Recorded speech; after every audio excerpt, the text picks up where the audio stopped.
We have our families, connection health, our how we take care of the earth we live in. Think of that as the whole. It's like an umbrella term of like the whole of you. And how do you know when you're whole? And I think of it as like a feeling you get. Welcome to the Holistic Counseling Podcast, Jaclyn. Hi, Chris. I should say welcome back. It's great to be back. I appreciate you coming on so early in the podcast 3 years ago, and we'll have to put a link to that because that was a consultation one where I had people come up with a holistic problem and we solved it together on the air. So that was pretty cool. But I appreciate you being brave and being part of the beginning of the Holistic Counseling Podcast too. Well, I've really enjoyed watching it grow and being one of your avid listeners, and I'm happy to be back. Ooh, thank you. That's amazing. And you're local too. This is so cool. I love it. So can you tell my listeners and me like what led you to creating the Community Connections projects?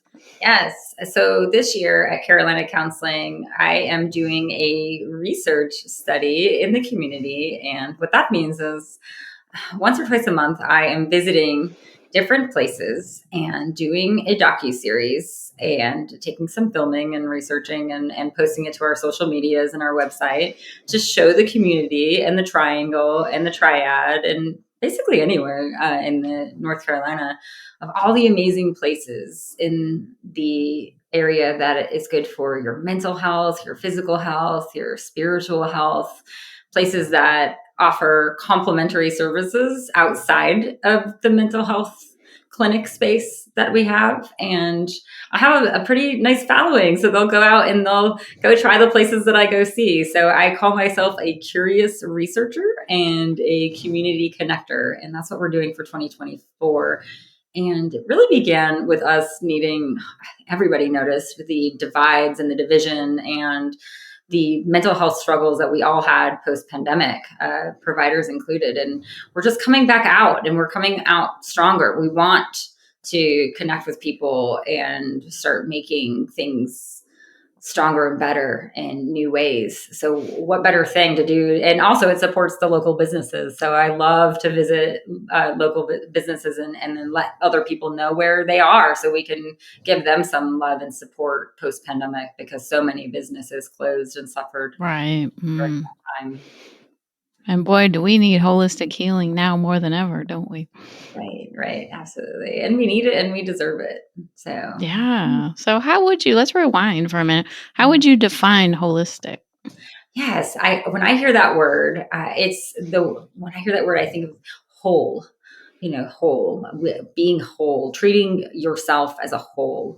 We have all these different parts of us. We have our physical health, we have our mental health, we have our spiritual health. If we identify with that, we have our families, connection health, our how we take care of the earth we live in. Think of that as the whole. It's like an umbrella term of like the whole of you. And how do you know when you're whole? And I think of it as like a feeling you get this feeling of contentment, like, there it is. And you don't stay there.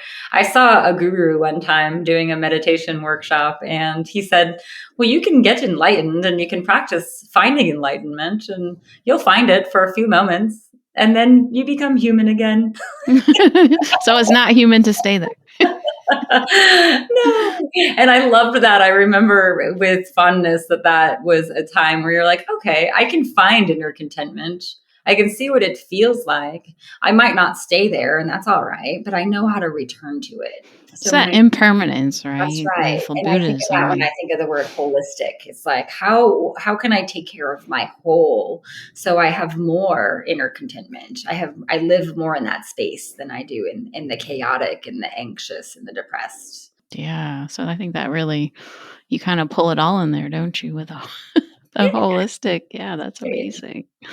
So tell me about what kind of modalities that I know you said you have a holistic wellness center. So what do you offer with this business? We have two centers now. Carolina Counseling Wellness Associates is our company name. And we have two centers and we have what I created, really seeing a niche in the market for a place to practice mental health care and holistic health care under a brick and mortar roof that I purchased and renovated and used my design passion. I am fascinated with renovating in HGTV, and someday maybe I'll be a host. I don't know, but I love Woohoo. I love to rip things out. Anything is possible, Jack. I love to rip things out and put it back together again. I really have been doing that most of my adult life, and find healing in that, and fun. It's passionate for me. So Carolina Counseling is a unique endeavor where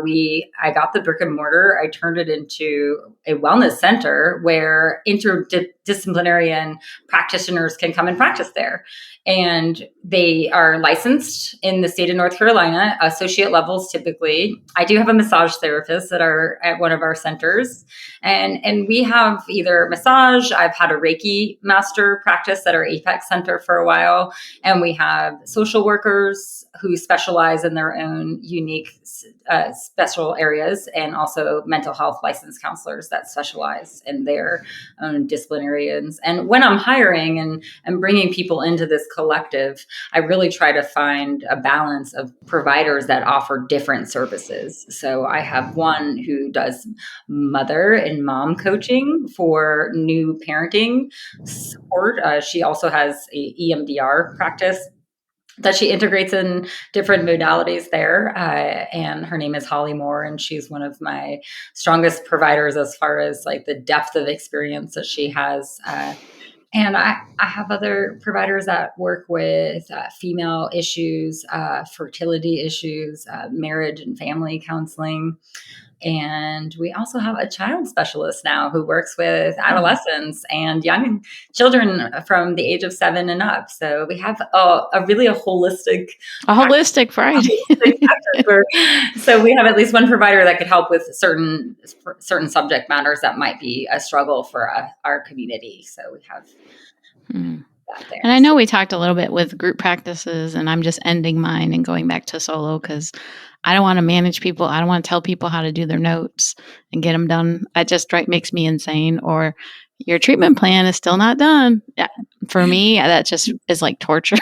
Yeah. And to come to that realization that this was not for me, and it's okay if other people, if that's their passion, but I think just that was eye-opening. But you said that you run yours a little different. Can you share how your practices run? I worked at a group practice as the provider before I became a group, and I had a time in between where I was a solo practice, and I had time after that where I was renting space out. And during the pandemic, there was such a big increased need in care that I decided, and I really felt a calling to keep growing. And I was nervous, if I'm being honest. And I practiced this try on method. I give myself permission to try something on. Ooh, I like that. Permission to fail. I don't believe in failure. It's first attempt in learning. And I also practice seek the path of least regret.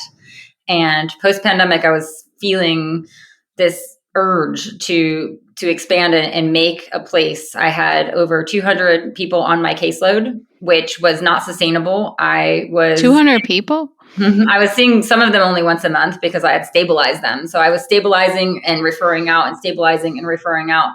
And the phone just kept ringing. And the first thing I did was hire someone to answer my phones. And I hired a coach to help me get over my fear of becoming a group practice. And I had someone tell me, why don't you do it your way? And I listened to your dread, and listening to your dread is like, what do you dread? And you just said it, Chris, what you dread. And I dread the same things, if I'm being honest.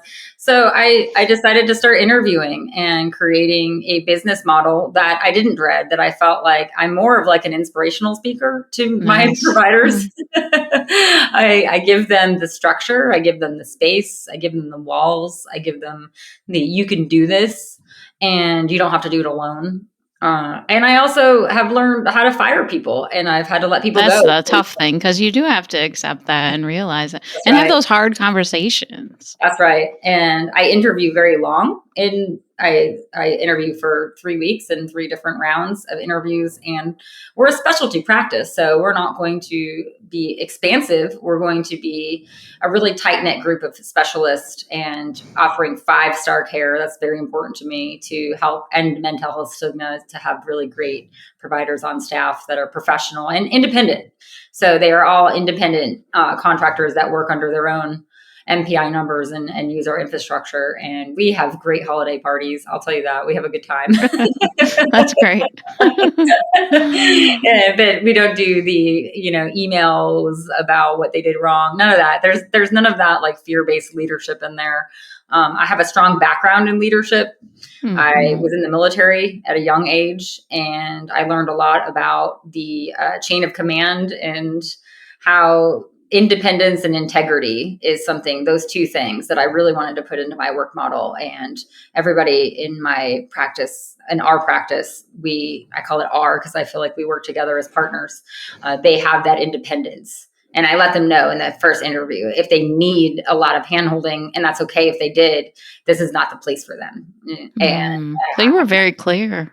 Very clear. And I found that that's been a unique blend of making sure that we have the right people for this special. There's a place for everyone, but this place is for independent people with integrity, high integrity, and they do their own notes without me asking.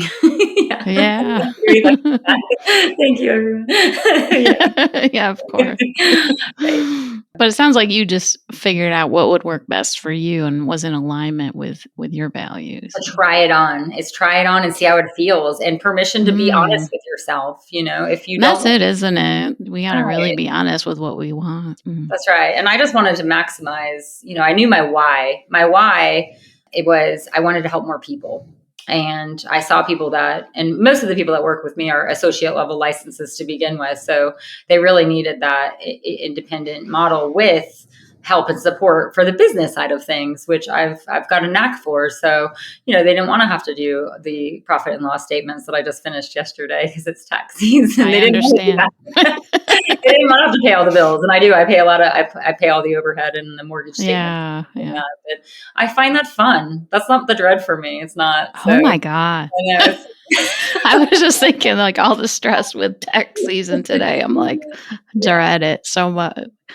Wow, you're like a breath of fresh air, Jaclyn. So try it on and see. And I really feel like that goes for everyone. That's a good mantra. Try it on. It's just see how it feels and listen to yourself, and your body and your mind and your nervous system will tell you where you belong when you belong there. Yeah. I think we just got to get quiet enough to really hear it too. That's right. Can we get away from all the noise of everything in everyday life and really tune in? So how do you balance your life if you're helping other people in this practice but take care of yourself as well? Yeah, I remember when grad school, I was going through a really hard time in my life back then, and my professors at Webster University in Jacksonville, Florida, they became mentors and friends to me, and they said, "You're going to have to take care of yourself. This is part of the job." And they said this is part of the job. Yeah. They said this is part of the job. So how do you do it? And I went to a great grad school program. I can't say it enough how much they helped me. It was all in person. It was all very integrative. It's when I began yoga. It's been 16 years ago since I graduated with my graduate degree. And I would go to class, and they would always ask, like, how'd you take care of yourself this week? And it just became second nature, like brushing your teeth, brushing your hair. I work out. I love the gym, and I love going to find new places to experience health and wellness. And health is just that word of like taking care of your health. And I love to watch my energies. If I am bogged down with work, I go to the gym first. Amen. First. Right there with you. If you wait till after, you're not going to want to. And I go back to that phrase, seek the path of least regret. And I've never regretted walking out after a class or a workout. I've never felt regret that feeling. And even if you only go for 30 minutes, sometimes just getting there and just moving around a little bit and getting back can give you a different mindset. So that's been my golden ticket to my health and wellness practice that I integrate. Yeah.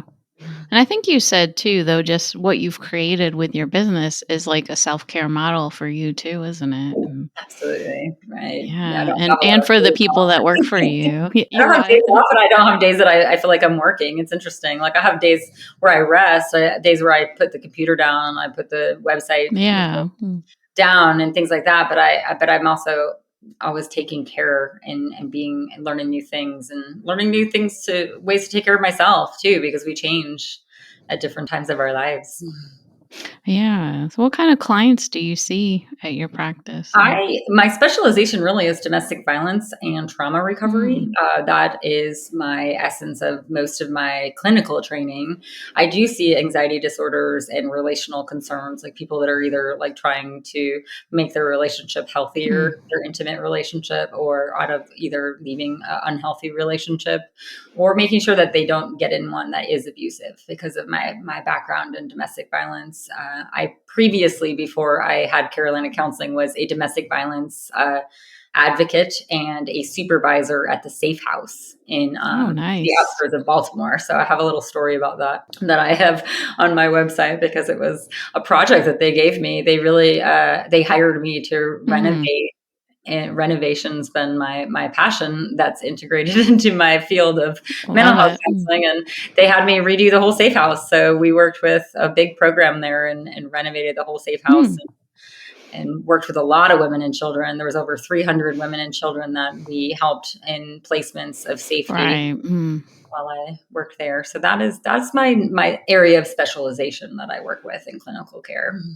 So, how do you market for like more of a wellness model when you have lots of different practitioners and lots of offerings? Because I would Like as think that, far as like market your practice, yeah. it's How do you funny, market? we've been my Yeah. Apex Center specifically. The Apex Center is in a prime location. I have not been to Oh, market very much. it, that's amazing. it takes care of itself.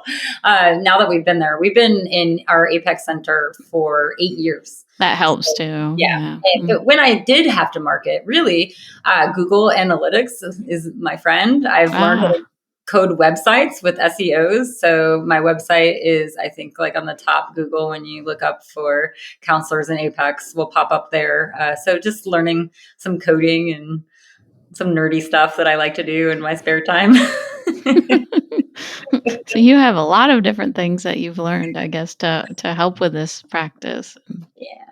Yeah, I really love the business side, the numbers and money. Yeah. It balances out the feelings that I hold Mm, for other people as well. So I have that. And if we go back to the word holistic, I love working with people with their feelings, their thoughts, their behaviors, and I like working with numbers and ripping yeah. things apart and putting them back together again. I think that's an unusual combination. So I know a lot of therapists listening love our clients and doing that part and especially this podcast. We all love our holistic counseling practices, but then the business side can just cause a lot of anxiety sometimes and stress. Absolutely. And one of the things that I've learned, Chris, is like take it in pieces, like break it into little pieces and do things one at a time, Yeah. Mhm. and hire people that can help you do the things that Oh, for sure. you aren't. I have the best accountant. I was just there this morning visiting her, and it feels like an old friend. She's helped me so much. And I just she knows things that I don't, and we just talk in Yeah. such Mhm. at ease way. And she's taught me a lot about growing business and things like that. So just having people around you, let people in. Yeah. So whatever your goal is, it doesn't have to be business or counseling. Like whatever your goal is, you can do it. Just consult. Yeah, it's Consult important. into our ethics as counselors to consult. So I just learned how to do that in different realms. Yeah, and I'm just listening to you today. It's like this is a different way that you run business, and it doesn't have to be, such a stringent.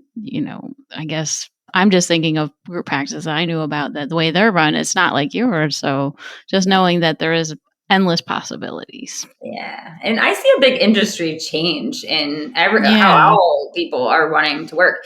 And, a lot of my counselors, they'll have choice based off of what's available in the office, really, because we have 4 offices at each center. So whatever's available, we kind of work through with that. But a lot of them, my full-time counselors really like to work like 2 days a week at home and 2 days a week Okay. in the office. And 4 days a week.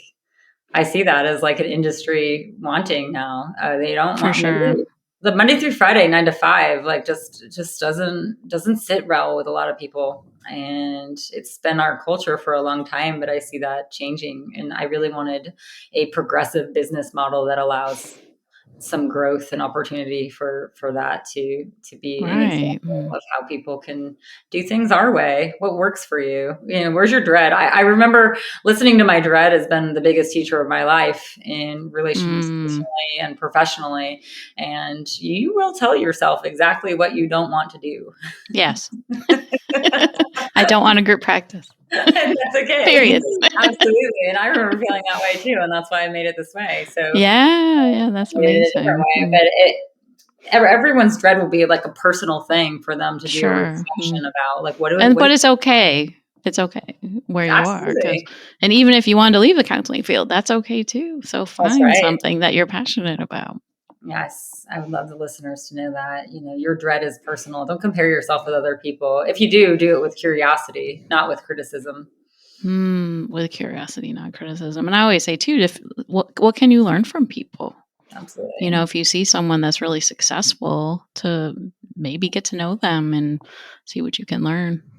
That's right. But your dread will be specific. It's your intuition. It's really connected with all of that. Like, what is It it? is. Where do I belong? I always say, where do I belong? And I'll know. I'll know. I've done this with houses. I've done this with business. I've done this with relationships with people. Just like, where do I belong? And you'll know when you don't. It's a feeling. You'll know when you don't. Yeah. Yeah. No, I can connect with that for sure. So that's great. And then you And know when you then, do, because you sparkle and you get a light oh, around you. And yeah, so yeah, just being absolutely. curious. I love that energy. And that's really back to our 2024 project in Carolina Counseling. I'm writing about it. I have 2 writing projects I'm doing this year.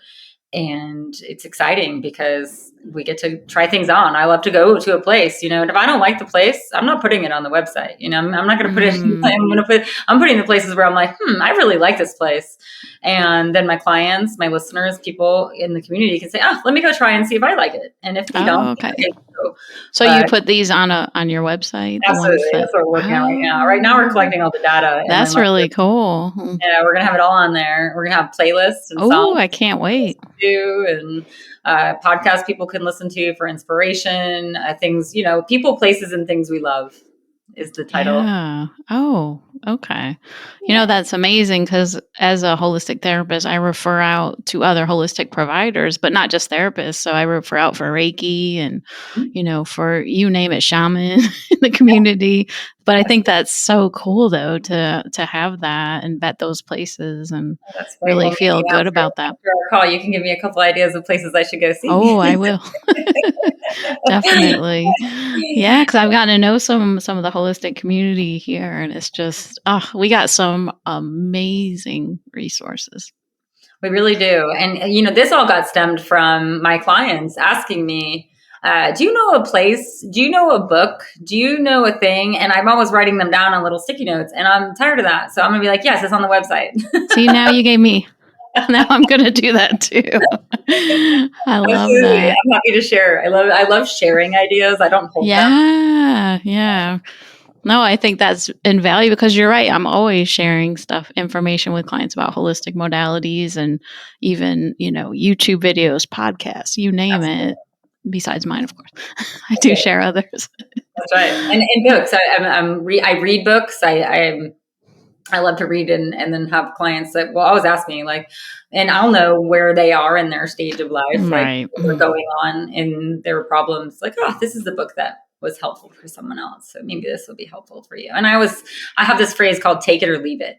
And what that says is like, take what worked and leave what didn't. And Oh, it's okay. okay if some of the book is not going to land. Just Yes. skip that part. That's okay. And I always say that as a disclaimer. I don't get my feelings hurt. Yeah. If I don't like the same book that I read. Sure. It's just that I took it. I received some things from that, and some of it just didn't resonate right now, and that's okay. Hmm. So what's a challenge that you've experienced with building this business that maybe you've overcome and had to work through? Yes, if you listen to a couple of my stories, I talk about my fear of math. When Me I too. Yes, I know. I think therapists, like, we got into this field because we're like, oh, there's no math, only feelings. I like that. I know. I like I was like, feelings. wait a second, there's research and statistics. I didn't want to have to do that, and I did. I took a lot of math classes in graduate school that I wasn't prepared for, and I got through it. So I definitely feel like running the business side of things, like having to do profit and loss statements and mortgage statements and financing and doing commercial real estate investing and learning about math. And so I learned in grad school, I learned in my time in the military that I can do hard things with the right mindset. So just giving myself, I'm not bad at math. I'm actually good at math when I have the right Hmm. mindset. I just need a moment. I need some quiet. I need to make sure my needs are met. I need to make sure that I'm not stressed out or in that moment and I'm doing it with clarity. And I also give myself rewards when I do hard things like math. So my positive psychology comes out, and after math, my work is done, and I go celebrate. I go do something fun. So that way, I'm not dreading it as much. So math is Yeah, definitely true. the overcomer of my whole entire business story, and now I've made it my friend. So. Wow, that's amazing. I'm just trying to process that for a moment. Unfortunately, I can't say I'm good at math. I've made it through somehow this That's far, good. but ooh, I'm challenged. It's okay. Well, always, like, how you speak to yourself is so It important. is. It And I've is. learned that. I used to say all these things to myself that no longer serve me. And now I say, Yeah.